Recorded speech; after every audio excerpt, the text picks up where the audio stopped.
Welcome to the CFG GameCast, episode 21, a weekly podcast created by gamers and streamers alike to discuss the latest in gaming topics from the previous week. We record on Saturdays or Sundays, like you can see today, and release on Mondays on platforms like Google, Apple, Stitcher Radio, and Podbean. And with us today, we've got Juggernipps. He's our special guest. Thank you so much for joining us today. Nips, tell us a little bit about yourself, what you do. I know you stream as well. We'd love to hear from you. Yeah, sure. My content is mostly like FGC related because that's where I spend a lot of my time and a lot of my efforts. But I play whatever Capcom game is, whatever I'm just playing at the time. I'll most likely stream it.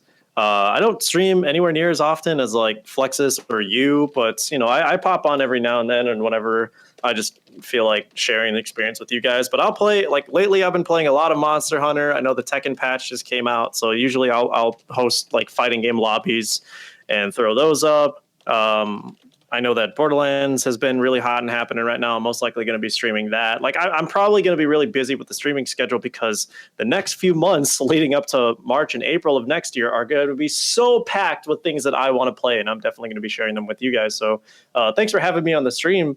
Absolutely. And if you guys want to see some mediocre gaming content, feel free to stop by my stream. Awesome. Thank you so much, Nips. Thank you so much for being here. We're excited to get into it with you. And as always, the girl, Flexiss, flexing on people. What has been going on? How have you been, my friend? Ooh. I've been good. I've been really good. Very busy, lots going on with the streaming community, with fighting games and so on and so forth. So I'm pretty excited because the new Tekken patch just came out for season 3. So I've definitely been spending a lot of time doing that, and I'll actually be hosting a lobby later today for that. But yeah, just been busy with the streaming, busy with computing, living the good life. Absolutely. Yeah, I went in to your stream the other day, and you had thrown up a poll on Twitter, and I talked to you a little bit about this before. Oh, no. Straight up, the community voted for something. She said, "Nah, we're gonna go ahead and play Minecraft." I'm on that Minecraft craze. Everybody is now. Everybody's playing Minecraft or streaming it.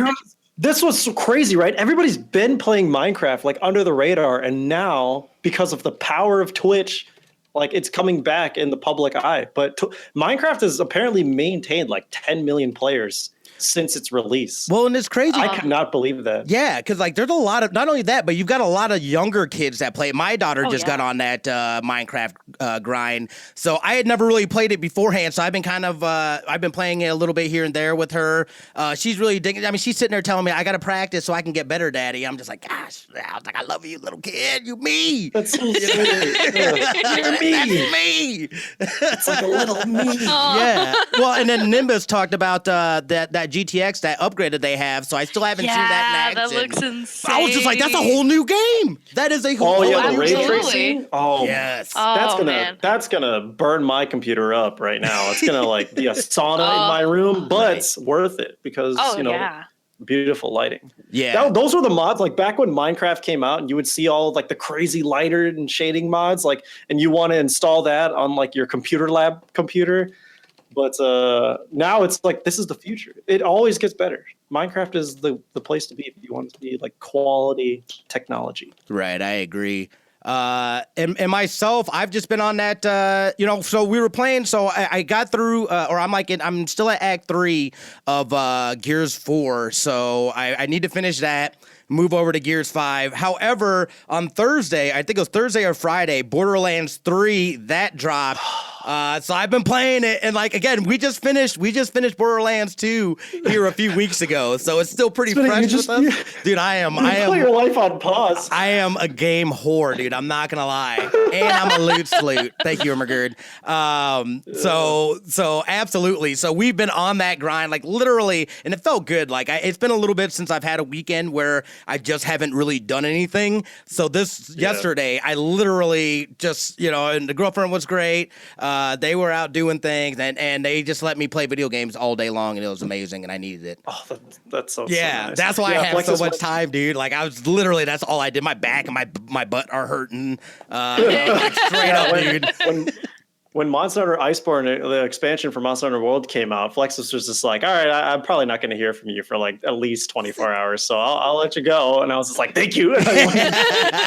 Like a solid almost 24 hours. It was crazy. Well, and it's great too, especially, being in relationships and stuff like that, where you can, you have a partner that understands that and, is not going to be tripping on that. Cause that has been like in past relationships, video games has been a very, very sore subject at times. So, you know what I mean? To have somebody that's supportive of that also games or whatever is huge. It's definitely huge. Or someone, because again, I have to have a schedule. That's why I only stream like 3 days a week. I got to get family time in. I need to have time to be able to work on things behind the scenes. There's freelance gigs and stuff like that I'm doing. So it's like I try to be as consistent as possible, but it's like, I'm not going to go overboard. I'm not going to burn myself out or anything. Here's what I can do right now, and just try to make the most of that time. Yeah.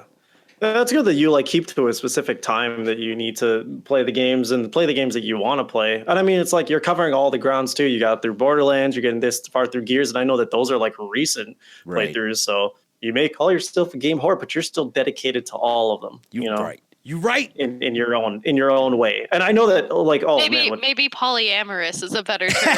yeah. They all understand. They all know you come back. Exactly. But like I already know like Flexiss is going to be the same way too when like Cyberpunk comes out. I'm so excited. Yes. For at least a month. I found out Keanu Reeves is not a romance option in that game. What's even the point? Exactly. What's the point of playing? Mm-hmm. That's like everyone's dream come true right now. Right. It's like, I don't know. Yeah. But yeah, let's go ahead and get into it. Let's get into the topics, guys. Again, thank you so much for joining us. Since you're a special guest, Nips, please, why don't you kick it off? Why don't you start us off here? Oof. All right. Well, seeing as how I'm in the hot seats, I know that all of you listeners and all of you watchers, or at least most of you, understand that Tokyo Game Show was going on all last week and this weekend, and they had a lot to announce. They had a lot to announce with Death Stranding. They had a lot to announce with Final Fantasy VII's remake. We saw a couple of bit of smaller releases and trailers like Guilty Gear and Yakuza. Yakuza 7, but I know that they have like a little subtitle for it. But there's been a lot of reveals going on for Tokyo Game Show, and I kind of want to just do a little recap what you guys are most excited for, what I'm most excited for, and it's going to be very, very apparent in just a few minutes what I'm very, very excited for. But one thing I want to touch on first is like I don't know if you guys have been excited for Death Stranding. If you guys don't know, anybody who's listening don't know what Death Stranding is. Death Stranding is the new project spearheaded by Hideo Kojima after his wonderfully successful Metal Gear Solid series now finished. He is working on his own project with his own studio and his own cast. He's got Norman Reedus casted. He's got Guillermo del Toro, Mads Mikkelsen, Margaret Qualley. He has like so many people, so many celebrities cast into this game. And for the longest time, ever since he revealed it a few years ago, we would always see a new trailer and just be like, I now have more questions than before. It's like everything that we see about it, you know less and less and less about what's going on. And I think that with Tokyo Game Show, what he revealed like over an hour, well into an hour, a couple hours of gameplay footage and narrative and story. And we kind of understand a lot more of what's going on right now. And I kind of wanted to talk about that just a little bit first before I ask you guys, like, what are you most personally interested? Have you heard anything about Death Stranding leading up to Tokyo Game Show, Smitty? Here's the deal, dude. This has been a game that I have been waiting on since Kojima. Okay, you have to understand this. I know this is right. We're gonna get to know each other here a little bit. Okay, cool. Kojima and the Metal Gear franchise is probably my favorite franchise. So I am absolutely I'm a huge Kojima fan. Awesome. When they said when this was all coming together, dude, and I didn't even need to know what it was about. From that first trailer, I said, take my wallet, have my credit cards. You do what you need to do with those, because I'm all in. I don't need to know, dude, because I already know Kojima is going to bring that heat. He's going to bring that fire. It's going to again, this is part of the reason why story games are so amazing. It's because you know, and if you do them right, you get these characters that you absolutely connect with. I think The Last of Us did really well with that, where you really connect with these characters. It's almost like reading a really good book, and then you get to that end, and it's just like it's almost like you lost a friend. Like, oh, it's over. Yeah. What do I do with my life now? You know, like. I think this is gonna be like that. The story's gonna be compelling. The gameplay looks like it's gonna be fun. The visuals look gorgeous. This is a game that I am seriously contemplating doing a 24-hour stream when this comes out. You know what the best part is? It comes out in less than 2 months. Whee! I still can't believe that. November 6th, I want to say. It's right around the corner. Yes. And dude, leading up to the Tokyo Game Show, I with every trailer, I was less and less convinced that this was actually a video game. I was like, I'll bet that it's like one giant like tech project or a film thing, or like he's just gonna do like Kojima's just gonna troll us for years, just like releasing these little trailers, like these quote unquote gameplay bits. But really, there's no game. It's just like this project that he's working on. That it's all just a cinematic masterpiece. I wouldn't put it past Kojima, but thankfully it's real. It's a game, and we're all excited to play it. Flexiss, are you excited to play it? Oh, absolutely. I mean, just based off of the handful of trailers that I've watched, the game looks extremely compelling. The story seems really rich and diverse as far as the themes that it plays with. And I mean, look right there in that scene. It's beautiful. It's absolutely beautiful. Like, you'd want to play the game alone for how I don't want to say diverse, but how detailed the world around you is. I mean, there's different weather patterns, there's different sceneries, there's clearly drastically different areas to explore. So I'm super, super stoked for it. It looks very promising. Yeah, it with every new thing that gets shown off, like we're super excited about like the new tech, you know, all the cool little niche things that you can do. One thing that I'm actually concerned about that I know a lot of people in the gaming industry, or a lot of people who play games, like they showed this concern with like previous Metal Gear titles. They definitely showed it and made it very vocal with Red Dead Redemption 2. Is it looks like it's going to be a very slow-paced game. It looks like you're going to take a lot of your time just walking, just like experiencing the world, like taking care of your health and your gear and your equipment and things like that. And you're going to be going through a lot of animations, and it's going to be very, very realistically and immersively paced. And I know that after a certain point, a lot of people not necessarily get impatient, but some people are just like, I just want to play the game. I just want to get through this, you know? But for me personally, I love when that happens. I love when, you know, I can just like calmly take in the world and watch my character, or watch the character that I'm playing, like do, you know, whatever he's doing. You know, Right. I love being immersed in a game like that. So I hope that's when it does come out, I already understand people are going to be initially blown away by it. It's obvious, but I hope that people get through that immersive hurdle, and you know, they'd still appreciate the game well into its life cycle. Yeah, I have no problem with a slow game like that. Like, give it to me, you know what I mean? And however, I'm just excited to experience it. And I think people that take games like that and take stories and stuff like that, and you're just there to take in what you're given, without any kind of preconceived notions. I'm just there for the experience. And I think, you know, Kojima has done a fantastic job of giving you an experience with each title, and everything basically he touches has that uniqueness, and that's why, you know, I think this is going to be amazing. Yeah. Oh, Smitty, Absolutely. give me 2 seconds. Yeah, no worries. Delivery drivers in Chicago are so fast. Or no, the opposite. They're so slow. I ordered this well before the podcast, and they just now got here. So everybody, I'm sorry. I'll be right back. Nah, no worries. Because I saw that. I mean, he was also talking about. So we know that we have Iceborne. Iceborne is also out over on. I think it came out for. I know definitely for like PlayStation. Did it come out for everything? Do you know, Flex? No, just PlayStation. PC release isn't until January, which I'm really disappointed about. And you would think it'd be the other way around, where Iceborne would be more released on PC before PlayStation or console necessarily.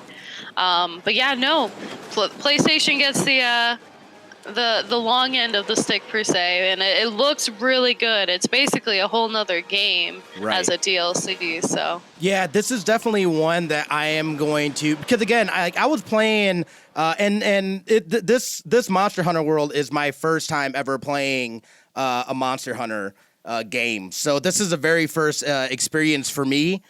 Playing it, I enjoyed a lot. I didn't get very far though. This is again like, and I have some of these games like ESO was very much the same way for me. Like when I didn't have friends to play with, it was hard for me to get on by myself and do the grind. You know, oh, absolutely. Yeah. So, you know, I'm still like, I was only like level 15, and my understanding is like you want to be at least like level 50 to be able to enjoy this. So I'm going to wait. I'm going to do my leveling, or I'm going to try to, because again, I got a lot of games that are going on as well, you know. So this says available October 10th. What is that? Is that? I think that's the month. Wait. Oh, I think that might be a particular. Yo, welcome back. Yeah, I think that's like a particular monster that's going to be coming out for the DLC. Okay. That's correct, yeah. So that Rajang is going to be the first DLC monster that's going to drop. You know, Monster Hunter kind of does this thing where like they'll periodically release content over the course of, you know, a year or so. So Rajang is going to be the first new monster in the batch of DLC. So to kind of like stagger that content, and it looks scary. It looks pretty cool. It's a returning monster from an old Monster Hunter. Monster Hunter World is my first one, so I don't really know much about the whole series, but I know that I'm having a blast with this one, and it's like really skyrocketed to my top 10 favorite games of all time. But Smitty, are you interested in playing Monster Hunter at any point? No, so I have it for PlayStation. So cool. So I haven't, I mean, again, I was just talking about how, you know, it's been like, I'm only like level 15. So like I was grinding it hard for a while, and then like it kind of died off. I moved on to other games and whatnot. But this looks sick, and I know like CFG, Davis, them, and a lot of people in their community, they play this. They have Monster Hunter World Monday nights. They get together. Gosh dang it, who is it? I can't think of the names. But yeah, it's multiple people within that community that they're streaming and playing this game. It's a lot of fun though. Their events are fun. The challenge of it is a lot of fun. So like you, this is my first time playing a Monster Hunter, so this is my first exposure to this game. And I remember a buddy of mine told me, he's like, look, the game's not for everybody. It is, you know what I mean? It's all about the gear that you get and the different combinations that you can make and all the cool little, you know what I mean? Like all the things. And like, it's like, once I got into it, I was like, oh yeah, I see it. I just stopped grinding on it. But these are great games. And I mean, that like, my understanding is that expansion is like a true, what you would expect as a true expansion. You know what I mean? It's like having a whole new game. So yeah, absolutely, dude. That to me, I could justify throwing down the ducats to get, but. Right now, absolutely. Yeah, exactly. Right now, I'm gonna stay away from it though. I've got enough on my plate, and I'm not even high enough level to take advantage of that. So I'm gonna grind it where I can. But definitely check that out. Yeah, I know that Flexiss, you've been enjoying a lot of Monster Hunter while you do get the chances to play it, but unfortunately, I know that you're on PC, so you're not able to experience my Iceborne quite yet. So, yeah, I was telling Smitty, it doesn't come out until January on PC, so it is out already on the PlayStation. So. Right. I'm glad that they're announcing. Even Capcom got it to squeeze something, a little announcement at Tokyo Game Show. But the next big announcement that I wanted to touch up on, which is the thing that I'm looking most forward towards, or looking most forward to, is Final Fantasy VII Remake.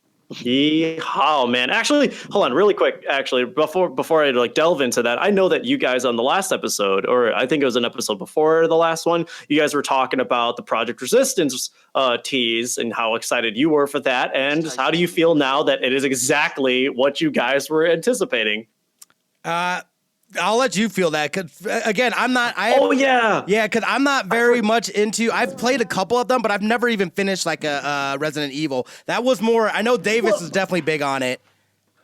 Well, okay. So you not even really being that big of a Resident Evil fan, how does it feel to know that you actually get like a multiplayer, like 4v1 survival, time attack, competitive type of Resident Evil game? Or just like, does that look like something that you're definitely going to pick up? I think that would be something I would be interested in trying out, like a demo or something for. I did not know this. This is news to me right now. Okay. Yeah, as you're telling, like literally, you can't see my face blowing off, but it is, because that sounds like more like something that I would be interested in. As opposed to, because again, I'm a big chicken. That's what it basically boiled down to. Is I am terrible, and I'm not a big fan of, like, I love watching horror movies and stuff like that, but I don't like playing horror games. Again, I play video games to basically chill out and stuff, not have a heart attack and have my face explode off and all that stuff. So. Well, I know that you play Dead by Daylight every now and then. I know that you can have some fun with Dead by Daylight with your friends. Yeah. Because you get to play with your friends. So Resident Evil or Project Resistance is essentially like, it's the same format. It's 4 of you versus 1 of the mastermind. So the mastermind basically so imagine how Dead by Daylight is set in like arena, right? Project Resistance's point is the 4 players have to get from point A to point B, and with all the obstacles that the mastermind places in front of them. So, and it's like you keep going until you win or until the mastermind wins, essentially. So I'm definitely looking forward to it on a lot of different ways, because I'm really interested to see all the types of survivors, to see what different abilities that they have and all the ways that they work together. I'm definitely excited to be dropping traps and playing as the big tyrant zombie things as the mastermind. I'm really stoked for that. But Flexiss, I know you play a lot of Dead by Daylight too, and I know that you really like the Resident Evil 2. So how are you looking forward to Project Resistance? Actually, I'm kind of on the opposite end of the spectrum.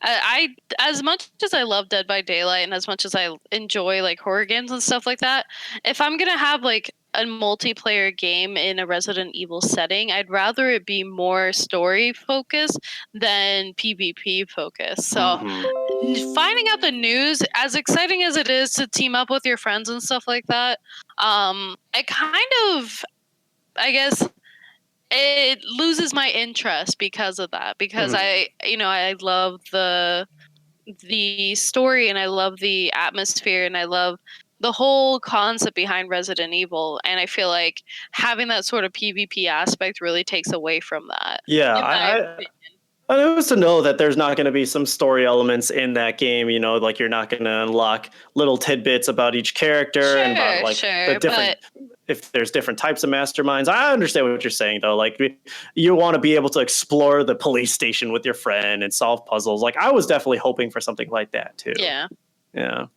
But I'm a big Capcom shill. One thing that everybody's going to understand about me, if you don't already, is like 3 of my top 5 games of all time are Capcom games, and I will play like every game that they come out with. I'm a huge fan of the entire company. So when I saw this, not only did it immediately look appealing just because it was a Resident Evil title, but like the fact that they even brushed up something new, it looked like a huge blast for me to play personally. So I hope that's something that the 3 of us can jump in on at a certain point in time. Hopefully, Alexis, like maybe somebody will gift it to you or something. You'll want to give it a try just for the stream.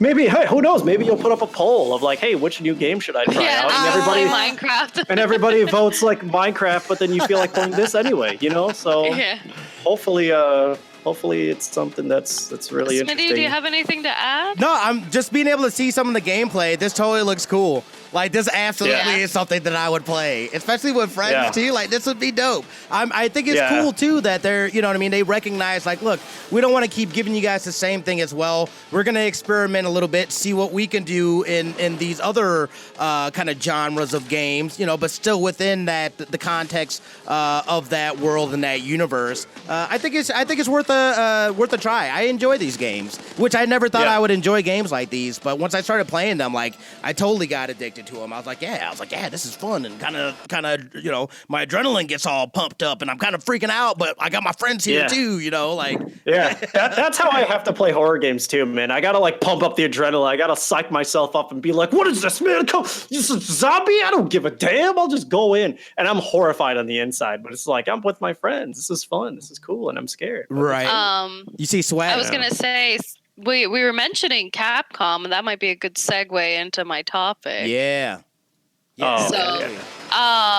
So my topic, I want to start with a quote from Red Bull. For sports, the pinnacle of athletic competition is the Olympic Games. Over a century old in its current form, the Summer Olympic Games feature more than 200 nations competing in dozens of different disciplines, from a 100-meter sprint to competitive shooting.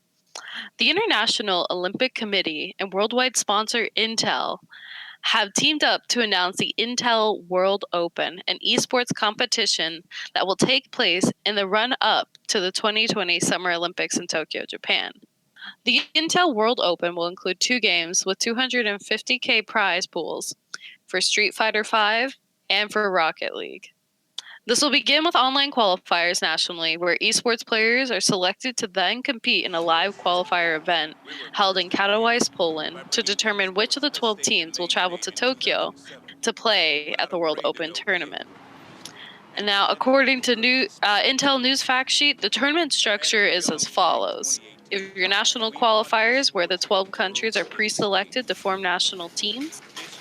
From there, this begins in March, and they'll determine each country's 4 best players who will come together and form the national team of that country. Then from there, they go up into the regional qualifiers, where, national team countries can participate through the regional qualifier process that will take place between March and May.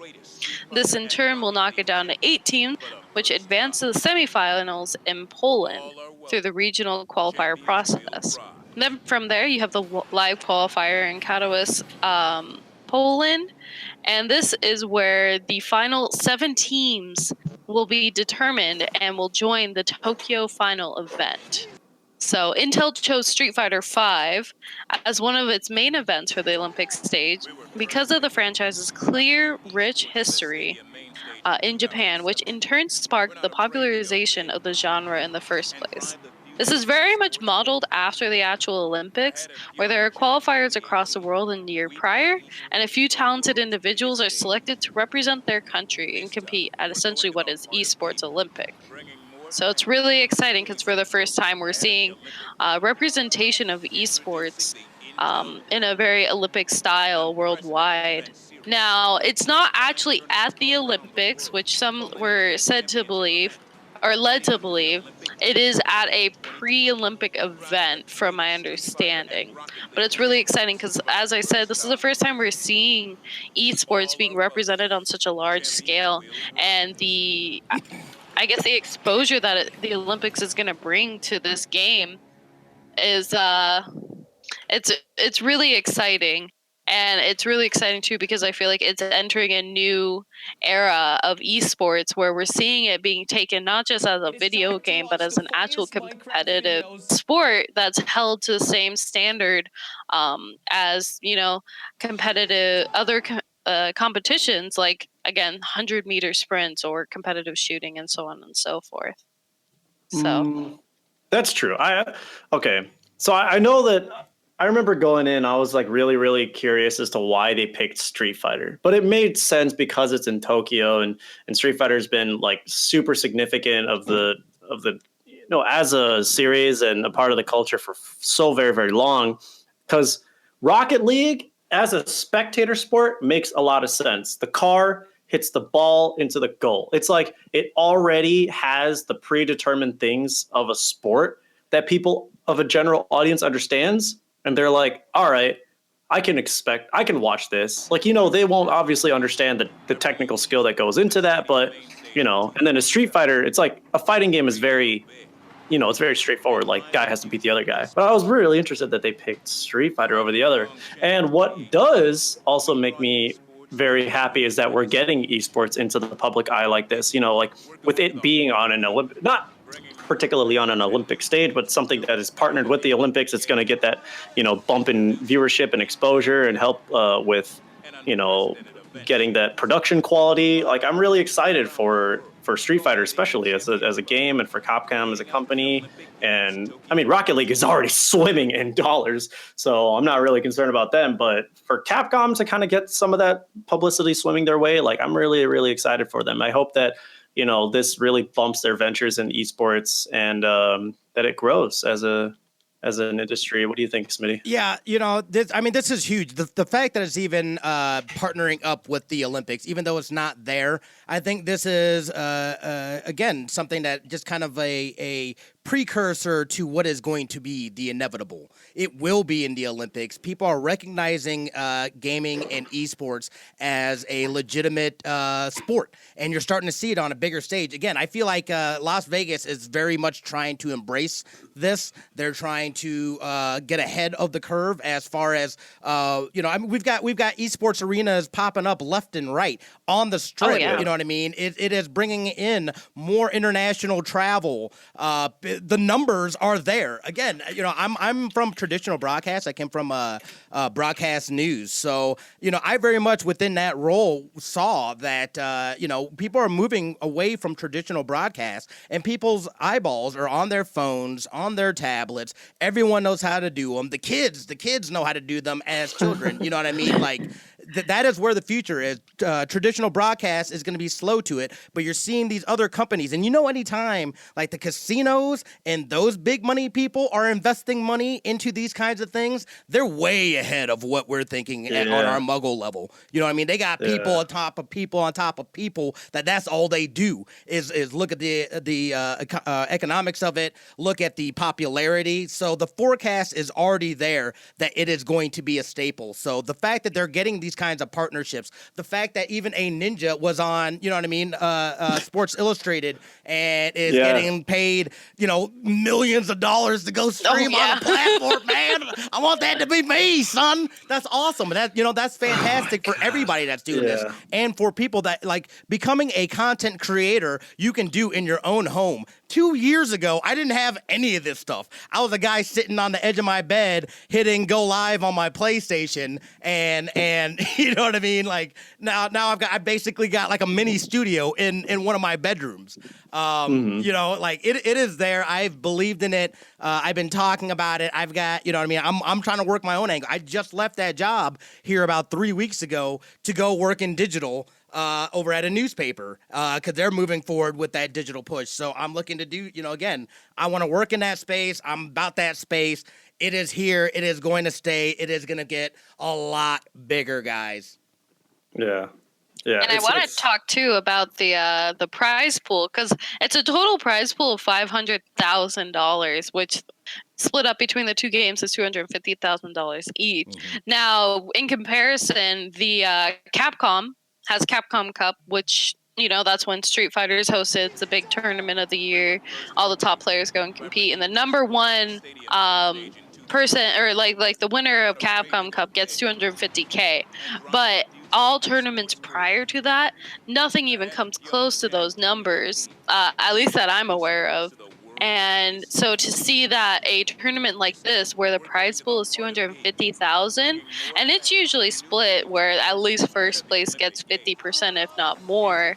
So I mean, we're talking people are going to be going home with six figures easily. Yeah, I'd be okay with that.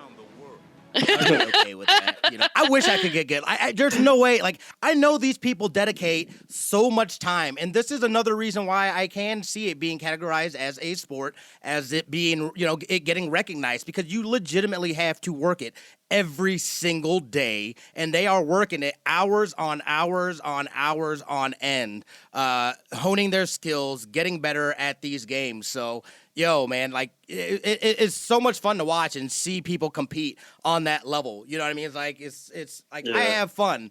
But these guys, these are some high mechanics, some high level thinking right there. Yeah.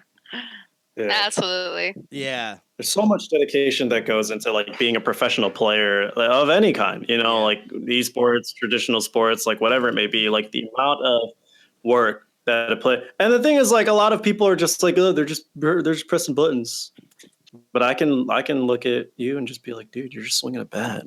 Right. Baseball's boring. Right. But, you know, like hopefully people kind of recognize esports as, you know, it's most people already do. Let me tell you a story. Like when I was trying to first get into esports, it was with League of Legends, which is it's a PC MOBA that blew up like 5 or 6 years ago. And at its peak was when I was trying to really jump in as either a competitive player or as an analyst. And my mom obviously did not know anything about that. She was like competitive video games. She's very, you know, old school Asian lady and kind of, you know, old school American too. So she's like, you know, competitive video games like that will never pick up. That's never a thing. That's not stable. That's not a job, you know. And then one year I showed her the world championships and she like, what happened? She sat there and watched it with me, which I was really, really happy that she did that, you know, the support that she was giving me. And like the play that was happening on screen, like the crowd was just losing their minds. Everyone was cheering like crazy. And my mom was like, oh my God, this is all that came out of her mouth. She said, oh my God. And then the camera panned out to the stadium to show how many people were in the stadium. And my mom was like, oh my God, it was so sick. And that moment I was just like, she's getting it. Yeah. She understands. So now when I tell my mom like, oh, I work, you know, for fighting community and I kind of like do esports production and stuff like that, she's just like, oh, okay. And she'll actually ask like what I did and what game I'm working on. And she's like, it was so funny when I like went to do commentary for the first time and I came home, my mom was in town and she was just like, hey, what game did you do? And I was like, I did Street Fighter. And she was like, of course you did. Can I see? And it was so sweet. So my mom was definitely a lot more supportive of it because she's been exposed to it more. She's been conditioned to it. And I hope that a lot of, not necessarily like boomers, but a lot of parents and a lot of older people are going to start recognizing that this is definitely a big industry. You know, like you said, we're Ninja, you know, making millions and streaming in front of like hundreds of thousands of people and definitely getting public eye. Hopefully that kind of trickles down into the rest of the esports industry and into the gaming industry where people understand like there's a lot of money in this. Mm-hmm. There's a lot of success in this. And hopefully my daughter playing Minecraft is going to be one of the best Minecraft players of all time. And she starts making millions on stream. Smitty, I'm looking at you. Yeah. Someday. It may not be you, but hopefully your kid. Absolutely. You know? Absolutely. It may not be me, but we'll sow the seed. And I would absolutely be on board. My parents are the same way. They were super supportive. Half the equipment in here they have purchased for me, like at Christmas and stuff like that, because they saw that, you know what I mean, I was doing something. I had put the dedication into it. You know, I said it was something that I was serious about, you know, because I had been on Twitch for like a good 4 or 5 years, but like, you know, I'd pop on here or there, you know, going directly from my thing. That's when I got stung by the scorpion, by the way, was one of those streams. Yeah, no, it was terrible. I'll say that for another time. What the? But yeah, so, you know, I've been doing it for a while, but then like here a couple years ago, it was 2017 towards the end of it. I think my 2 years is here like this month or next month. You know, I was like, you know, all right, let me go in, let me learn about this, let me do this. And you know, it just, everybody around me have been super supportive of it. I started seeing it, you know what I mean? There's been great growth and I've met a ton of people. I'm doing things I never thought that I would be doing. It has helped me. I largely think that it had helped me you know, secure the job that I got now, just because I was already doing the things. I had built the equipment out, like this and that. So it's been nothing but positive. And I'd still, you know, I'll jab at my parents sometimes and just be like, you used to say that video games won't get me anywhere. Look at me now. You know, like, it's awesome. I get to play video games, and you know what I mean? Yeah. Like, you know, I couldn't ask for anything more. Not only that, but then my other passion of, you know, acting and you know, broadcast production and stuff like that. Like, it's all encompassed into this, and it's like, I could do anything I want to, you know, off this platform. Let's see how far we can go, because it's all about pushing the limits of who you are and you know what you can accomplish. You know, there's been so many times that I've surprised myself at what I can do, and it's such a great feeling. You know what I mean? You always want to push and keep moving forward and try to accomplish more and more and you know, all this. So, you know, it's been fantastic, dude. I'm sorry, I kind of went off on a tangent there. Oh, we're getting so wholesome right now. The career, it's possible, kids. Like, you guys can believe. Yeah. Look at Smitty, he's doing it. You know, we're all doing it, son. No, man. Huge congratulations to you for like a huge amount of growth in such a short amount of time, Smitty. No, Damn. thank you, man. Thank you. It's been a hell of a ride. It's been a hell of a ride. And speaking of like changes and stuff like that too, that kind of segues into my topic here. I wanted to talk a little bit about being out here in Las Vegas, I'm always like checking out, seeing what kind of local gaming news is going on. I saw this article come up the other day, but Twitch has actually partnered with the Raiders, and they reveal that they're doing a Twitch lounge in Allegiant Stadium. This to me, how cool! Yeah, this to me is huge news, and it's kind of piggybacking too off of what you're talking about as far as with the exposure and how much bigger it's getting. I mean, oh yeah, you're telling me Twitch now is partnering with the NFL. Dude, they are doing things. This platform is there. Yeah. Let me read just a little bit here from the article. Twitch has partnered with the now Oakland Raiders ahead of the NFL team's move to Las Vegas next season, which they play the Bears next year. I plan on going to that game. Nice. As part of the move, the Raiders will play in Allegiant Stadium nearby Paradise, Nevada. The stadium, which is expected to be completed before the 2020 season, will include a Twitch-branded lounge. The lounge will have streaming stations, viewing screens, esports tournaments, and future Twitch events. TwitchCon Las Vegas. According to a Twitch press release, the streaming platform did not elaborate on what type of events it would host in the lounge. However, the Raiders, who have played in Oakland, California since '95, announced its plan to relocate for the third time in team history in March 2017. It's blah, blah, blah, blah. This move is just the latest in traditional sports, embracing gaming and esports. Los Angeles Rams owner Stan Kroenke has invested in the Overwatch League and upcoming franchise Call of Duty League. We talked about that here a few episodes ago about 100 Thieves not getting in, and it's just these people, these team owners and stuff like that are getting into it. Again, you gotta look at the money, man. If they are putting the money in, then they see something that other people, and they just got the money. I'd love to throw the money at it. Wait, 100 Thieves didn't get into the Call of Duty League? Dude, they backed out. It was a $25 million investment. But they're owned by the Cavaliers. Who? Really? 100 Thieves is owned by the Cleveland Cavaliers, and they did it. They did it by a spot. They backed out, dude. There's so many layers at play there. But regardless, like, I'm sure with Twitch's partnership, like, this is what I want to see. I want to see like esports being more synonymous with regular sports, like them working in harmony and them like coming together and recognizing each other and in tandem with each other. So like with, who knows, we're probably going to see.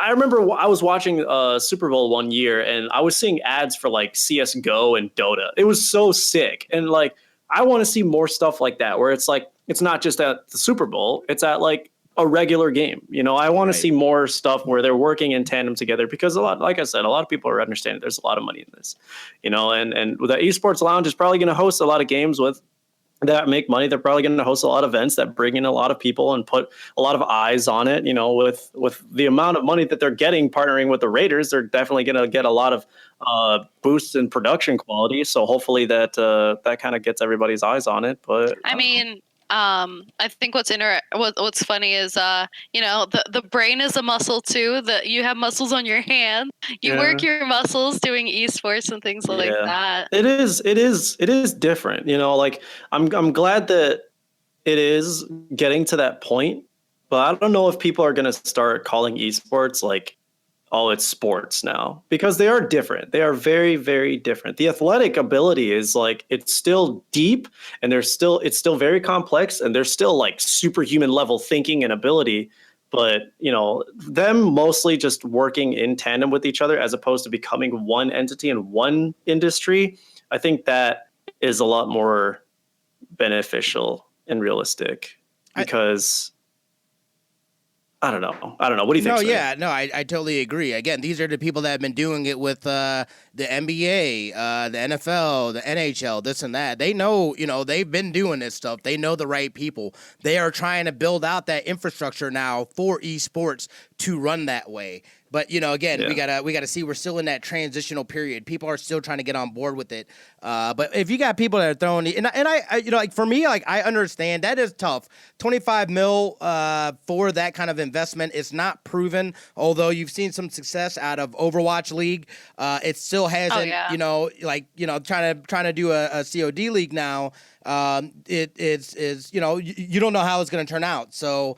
That would be, it's a little harder, I think, and again, I could be wrong, because they do have a lot of money, and it's no doubt that they don't have that kind of money. It might be more about, I don't know that we're willing to invest right now at that price. I mean, again, the consequence of that is, if you're looking to do it later, it's going to cost you, so, they probably looked at that risk and reward and just said, we'll hold off for right now and see what happens. But this has got me really excited about Twitch partnering with that. Again, I'm trying to see a way, if I can figure out a way to work my way up in that, you know what I mean? If I can make something it's in your neck of the woods. I know, son. I know. Trust me. I'm going to try to work the angles. I'm going to try to work my resources and whatnot. But when I saw that, I was like, oh, yeah, dude. I was like, I was like, absolutely, man. That is going to be dope. There are so many that are out here and that are popping up. Like, I want to go visit them. I want to make contacts and meet people out there. You know what I mean? Maybe go do a podcast or something like that from out there. I think that would be dope. I definitely, you know what I mean? I'm definitely looking to see where I can work some of these local angles, and I very much believe that we are on the ground floor of this movement, of this change and this shift of what people, what kind of media people are intaking and stuff that we can do as content creators. The accessibility that we have. I mean, we're putting on a 3-person podcast right now, both on audio and video. It's amazing. Yeah. Yeah, I think that the last couple of years, especially with this significant event, it's a really, really good time for the growth of esports, for laying the foundation of esports. Yeah. What do you think? Yeah. Go ahead. I was gonna say, I think it's interesting because, esports was very much a niche group, and for the first time we're really seeing it branch out, and I think we're in a really interesting state or transitional period, watching esports grow and suddenly be in the limelight for a lot of different in a lot of different aspects, in regular sports, obviously in the Olympics, in TV. And quite a while back, I think it was actually the first time I was brought on the podcast, I talked even about Ninja being in Times Magazine. We're seeing esports getting turned towards the public eye in a lot of good ways. So it's interesting living in a period of transition for esports, and it is very exciting and very encouraging, and it's fun, and I'm super stoked to see the growth of esports, and I'm super stoked to see the just to see the recognition that I feel like esports kind of deserves, because they haven't really had for a long time. So especially too, because I think there's a rise in competitive gaming that we haven't seen before.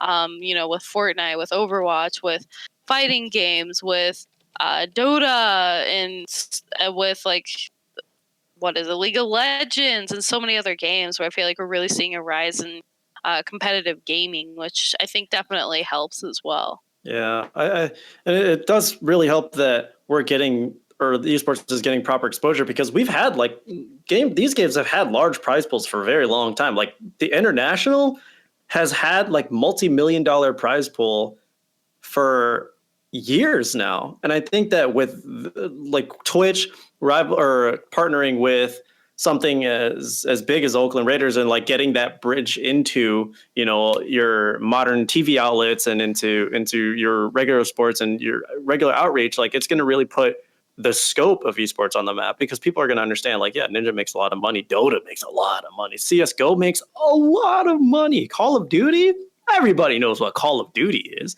And $25 million buy-in spot, which I'm still blown away that 100 Thieves didn't buy in. That's crazy. But, it's just going to be constant growth. And I think that we're hitting a spurt right now, which is very, very needed. And I'm glad that we're doing that. Hopefully the FGC follows, you know what I'm saying? A little bias right there. I hope that the fighting game community kind of follows in its footsteps, dude. I can't see it not doing that, dude. It makes sense for it to do it. The scene is there. The people are there that are watching it. I can't see it not all getting kind of combined and worked out and stuff. They're figuring the stuff out. So I think that's gonna do it for us for episode 21. Again, Juggernipps, thank you so much for coming and joining us, man. Amazing conversations. Thank you. Absolutely glad to be here. It was great talking with you guys. Absolutely. And Flexiss, as always, thank you so much, my friend. Of course. I love being here. Yes. So, guys, check us out. New episode right now. You are listening to it, hopefully. Apple, Google Radio or Stitcher Radio, Podbean, all that good stuff. Thank you guys again so much for joining us. Hope you have a great gaming week.